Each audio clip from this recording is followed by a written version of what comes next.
And on Saturday, it's the Bucs facing the Washington football team, the weakest link in the NFC. But listen to what defensive end Chase Young had to say right after his team punched their ticket to the playoffs. Tom Brady, I'm coming. I want Tom. I think the offensive line enjoyed it. He's a great player, and he's got a lot of enthusiasm. And why wouldn't he? I mean, we didn't take anything by it. He's a heck of a young player, and hopefully our guys can protect him. But it was obviously a talk in the locker room this morning. Yeah, Chase Young definitely a savage for those comments. Max, do you think that Brady is under the most pressure this weekend? I do. I think he's under the most pressure. It sounds ridiculous, right? 6-time Super Bowl champion, the greatest of all time, the GOAT under the most pressure. Yeah, man. In this weekend, not talking about the entire playoffs, this weekend, you're playing a sub-500 team. You're playing a sub-500 team whose quarterback was done a long time ago and then came back and then was hurt again, and they had to get rid of the other guy who they thought was going to be their quarterback, and they're just starting to figure things out. You have to beat that team, particularly when you went to a place with an embarrassment of riches on offense. You brought your security blanket in Gronk. They had a really good defense, and by the way, I give Brady credit. I'm not saying, Brady just set himself up for success. He did, but you got to give him credit, and I do. He played exceptionally well, particularly as the season went on. This is a Bucs team that is peaking at just the right time. And do I think that has something to do with Tom Brady and his wisdom that comes with that experience and his own greatness and leadership? Yes, I do. Yes, I do. But for all those reasons, what possible excuse could he have for losing to Washington in the first round? For losing, you said it yourself, the weak link in the NFC playoffs. Let's be honest, in the playoffs, period, in the NFL, they are a sub-500 team. You have to beat them. By the way, you know who was Tom Brady before Tom Brady was Tom Brady? Joe Montana. He was the original GOAT. Just like Tom Brady's numbers, Peyton Manning's usually look better, but when the money was on the line, you liked Tom Brady, and how much of that was Belichick and how much of that was him? Montana went through the same thing with Dan Marino. Montana was one with all the championships, but he didn't have as much obvious talent as a guy like Marino, but he had Joe Walsh, and he had this system and everything. Then he went to KC at the end of his career, because they had Steve Young. In the 49ers had Steve Young. And he goes to KC, and what happens? He quarterbacks them to the AFC Championship. Right? That's the kind of stuff we're expecting from Tom Brady. Yep. We're expecting him to guide the Bucs on a playoff run. It sounds good. This is a double-digit win team. Sounds good, Max. And I think you're thinking of this for the first time very too small, right? You're like, because he's playing a team that he should beat and all that. Yeah. Whatever. You're thinking about, so you can come in and talk about this ravine or this cliff or this ditch or a canal or whatever it will be that Tom falls in. It happens to be tilting up, but I didn't know. Yeah. So, but here's the thing. What about Lamar Jackson, though, Max? What about the guy that's never won a playoff game? That in the last 2 years, even when he's the league MVP, loses to the Tennessee Titans, who, by the way, I think they're playing again. Who he lost to this season in an overtime run by Derrick Henry. The Lamar Jackson that no matter what happened throughout this regular season, if he played well and was the season's regular season MVP, or if he played like he did kind of in the middle and now had to pick it up toward the end of the season, we were going to be questioning, does Lamar have what it takes to win in the playoffs?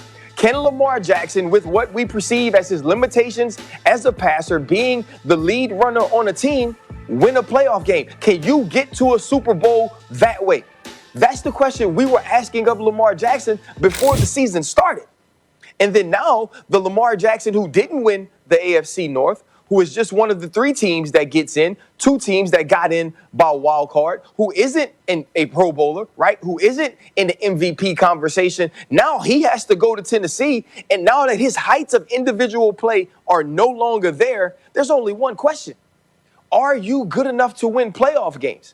And Tom Brady, if Tom Brady loses this will be a blip on the radar of Tom Brady. When we talk about his resume, when they give him his Hall of Fame jackets and we talk about his accolades, they won't even mention if he loses this game to the Washington football team. If Lamar Jackson loses this game to the Tennessee Titans, even if he plays well, Everything about this will point to Lamar not being able to do it, will point to Lamar's skill set not being enough for this team to win in crunch time in January, because that's all we've cared about all season. Tom Brady, yes. When Tom Brady goes to Tampa and he has this embarrassment of riches, we think to ourselves, okay, they have an opportunity to win the Super Bowl, because that's what the GOAT does. He got 6 of them. He's been to 9 of them. But with Lamar Jackson, it's a question of going forward in the future, you can see him doing this. He has to win this game. And I know it's on the road. I know the Tennessee Titans are the AFC South champions. But if Lamar Jackson doesn't win this game, we are going to talk about it for 365 days until he gets another chance, if he gets another chance. This is all about Lamar, the pressure on him to prove to people it works. Look, Ryan, I'm not arguing there's not pressure on Lamar Jackson. I'm the original. It's not that he can't beat good teams. He's beaten plenty of good teams. He can't beat the teams he needs to beat, right? He can't beat the Pittsburgh Steelers with Roethlisberger. He can't beat the Chiefs, and he can't win in the playoffs. There's enormous pressure on Lamar Jackson, no question. But you said it yourself. He's playing the champions of a division. He's playing a very good team. He's playing a team that a lot of people think are going to win the game, right? No one thinks Washington's going to beat the Bucs. Max, we won't talk about Lamar when we come in here. If Lamar loses to Tennessee, we won't talk about it. If Lamar loses to Tennessee, will that not be one of the lead stories of First Take? Yes, not as much as if Tom Brady loses to Washington, though. Look, Lamar Jackson losing to Tennessee would be understandable, but it would hurt him. You're right. Even if he has a great game, people will still bring it up. I'll still bring it up because the details get fuzzy, and sometimes there's not enough time to really get into the details, and so it just gets swept into the pile of another big game he couldn't win. You're right. I'm not arguing against that. That is true, but presumably Lamar Jackson has years ahead of him, right, in a very good organization to take more and more cracks. Tom Brady, do you realize, is turning 167 years old next year? Tom Brady presumably has much less road ahead of him, and he cannot lose to a 7-win team on a team that is as stacked as the Bucs. Can't happen. You know what we'll say? Yeah, it's true. Bill Belichick went 7-9 without Tom Brady. There were lots of reasons for that. COVID and all types of stuff, right? And they go and Tom Brady left him without the quarterback and all the whole thing. 7-9. Tom, that's different than losing in the playoffs to a 7-9 team when you have every single thing you can ask for. By the way, including a coach in Bruce Arians, who, whatever you want to say about no risk it, no biscuit versus dink and dunk and how would that mesh, the fact is Bruce Arians has pressed all of the right buttons with Tom Brady and this team this year. There would be no excuses for a loss to Washington. Listen, it's not about excuses, right? It's about Tom. Tom has built up so much in our emotional bank account of us understanding who he is. This is not going to be something that mars his career.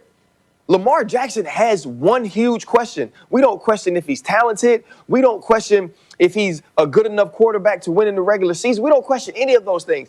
We question, can he win the playoffs? He's been 2 times and he's lost. This will be 3 for 3. Who Tom Brady is done, bro. It's etched in stone.